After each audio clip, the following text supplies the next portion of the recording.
Assalamualaikum warahmatullahi wabarakatuh. Izin memperkenalkan diri, nama saya Tiwi Mustika Dewi dengan NPM 24170510034. Pada kesempatan kali ini, saya akan menjelaskan terkait materi sistem bilangan.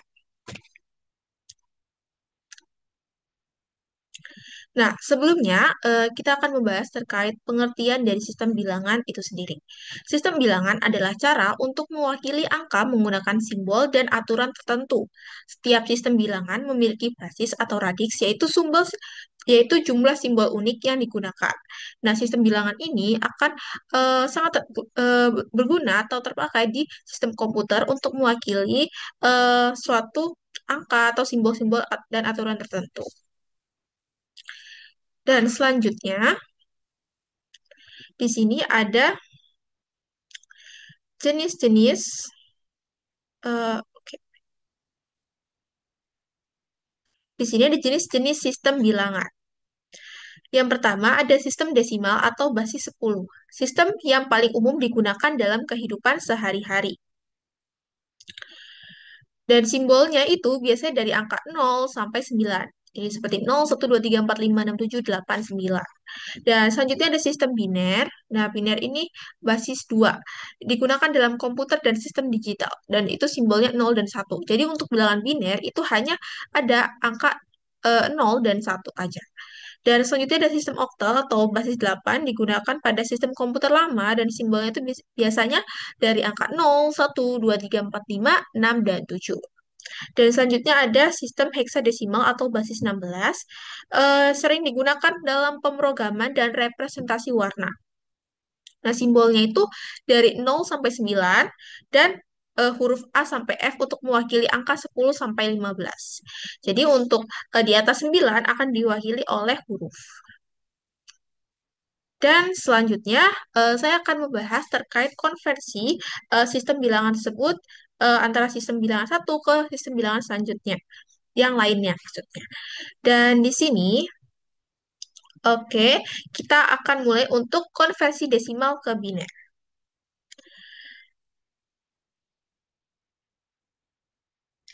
Untuk desimal ke biner, saya mengambil contoh ada angka 19 yang merupakan bilangan desimal.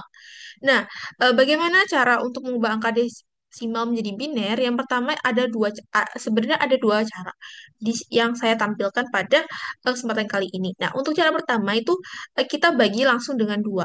Contoh, 19 bagi 2, hasilnya 9, sisa satu. Lalu dari hasil 9 ini dibagi dua lagi, jadi 4, sisa satu. Lalu dibagi dua lagi, hasilnya 2, sisa nol. Lalu dari 2 ini dibagi dua lagi, hasilnya satu, sisa nol. Dan satu ini dibagi dua, hasilnya nol, sisa satu. Karena satu tidak bisa dibagi dan dua, bisa, tapi kan itu desimal, di mana itu tidak dapat dibaca untuk komputer ini. Jadi satu bagi dua itu hasilnya nol dan sisanya adalah satu. Maka kita bisa melihat dari bilangan sisa tersebut tuh menjadi bilangan biner. Jadi bilangan biner dari 19 itu 11001. Dan selanjutnya di sini ada cara lainnya. Untuk cara lainnya itu kita menggunakan perpangkatan dua. Jadi ada dari 2 pangkat 4, 2 pangkat 3, 2 pangkat 2, 2 pangkat 1, dan 2 pangkat 0. Nah, ini kan hasilnya ada 16, 8, 4, 2, dan 1. Lalu bagaimana caranya? Jadi 19 nih, contohnya 19. 19 apakah bisa dibagi 16? Bisa. Eh, makanya dia ditulis satu dan sisanya berarti 3 kita simpan dulu.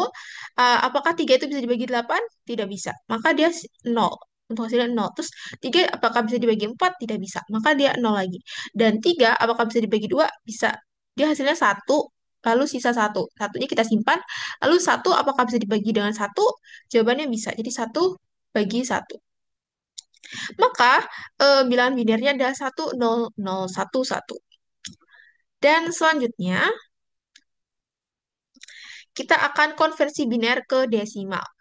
Nah, dari biner, tadi kan dari desimal ke biner, sekarang biner ke desimal. Caranya kita bisa fokus ke bilangan binernya. Jadi, ini kan bilangan binernya adalah 10011. Lalu, kita kalikan angka-angka ini dengan bilangan di atasnya. Contoh nih, untuk 1011, bilangan biner itu berapa desimal? Berarti kita kalikan nih, 1 kali 16. Atau 16 kali 1. Setelah itu 8 kali 0, 4 kali 0, 2 kali 1 kali 1. Jadi ditambahkan, berarti 16 tambah 0, tambah 0, tambah 2, tambah 1.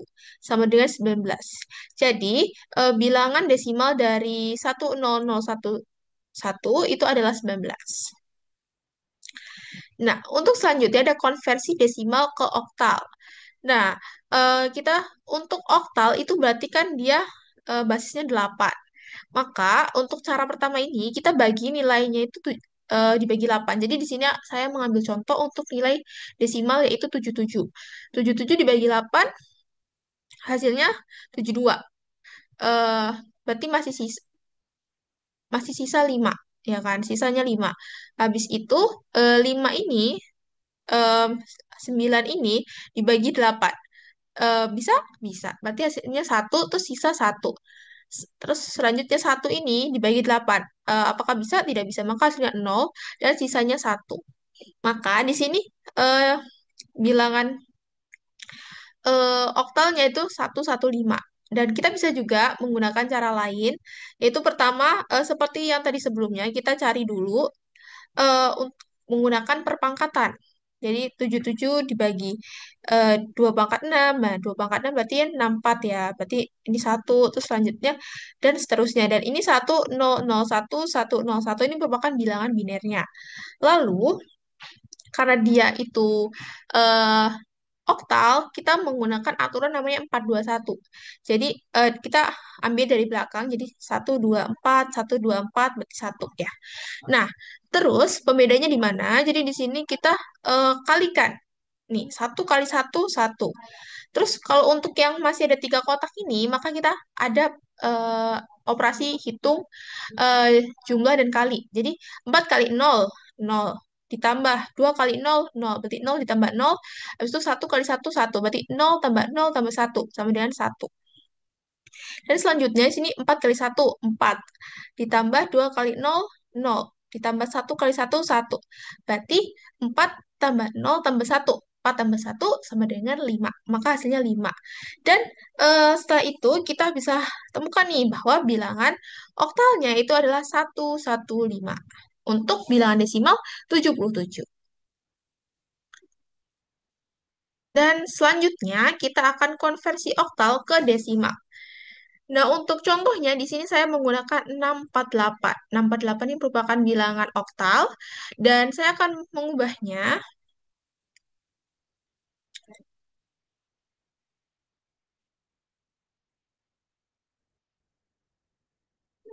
Maaf, sepertinya ada kesalahan tulisan. Ini 646.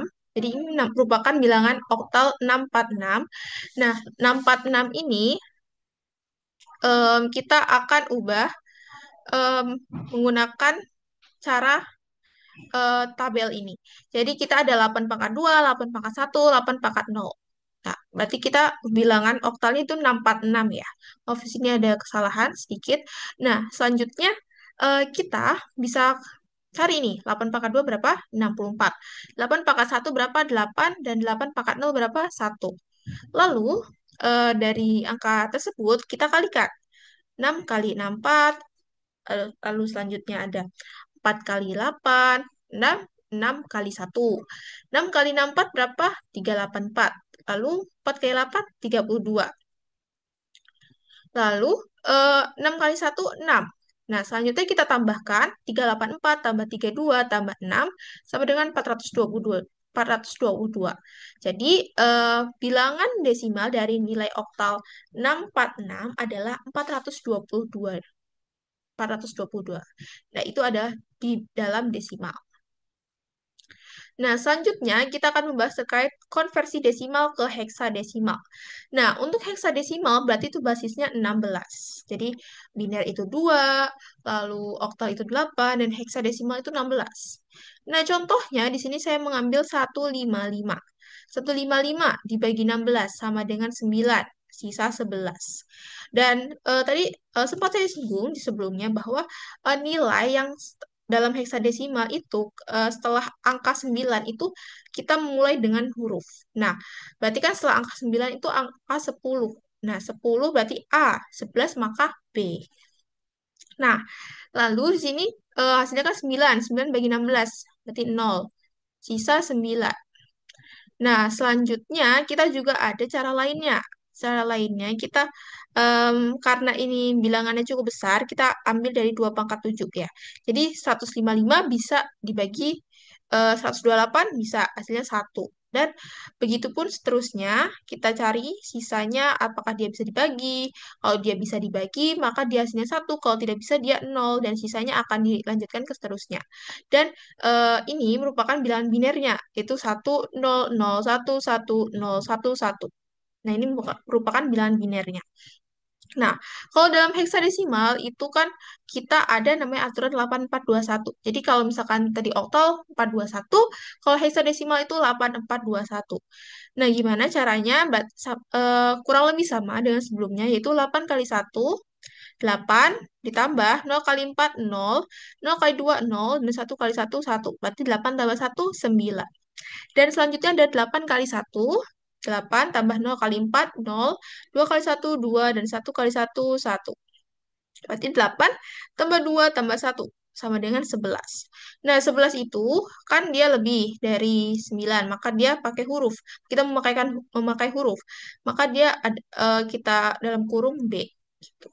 Jadi, nilai heksadesimal dari angka 155 adalah 9B. Oke, dan selanjutnya di sini ada konversi heksadesimal dari konversi heksadesimal ke desimal. Dan di sini ada contoh adalah 5F. 5F berarti F itu 15. Jadi kita hitung dari angka 10 berarti kan A, B, C, D, E, F. Ya, betul. 10 ya.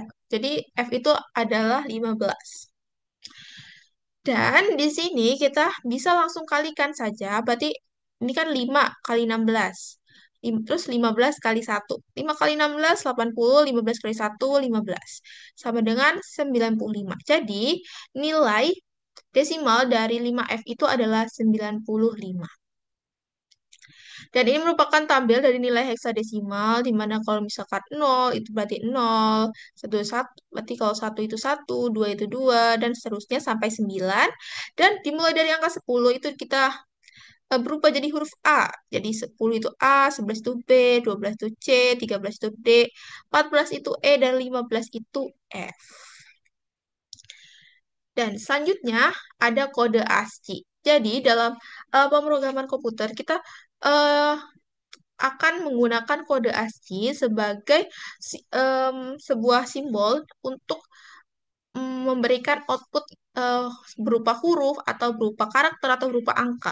Jadi kita bisa menggunakan eh, berupa bilangan biner atau bilangan oktalnya atau kita menggunakan bilangan heksadesimalnya untuk dalam pemrograman komputer tersebut.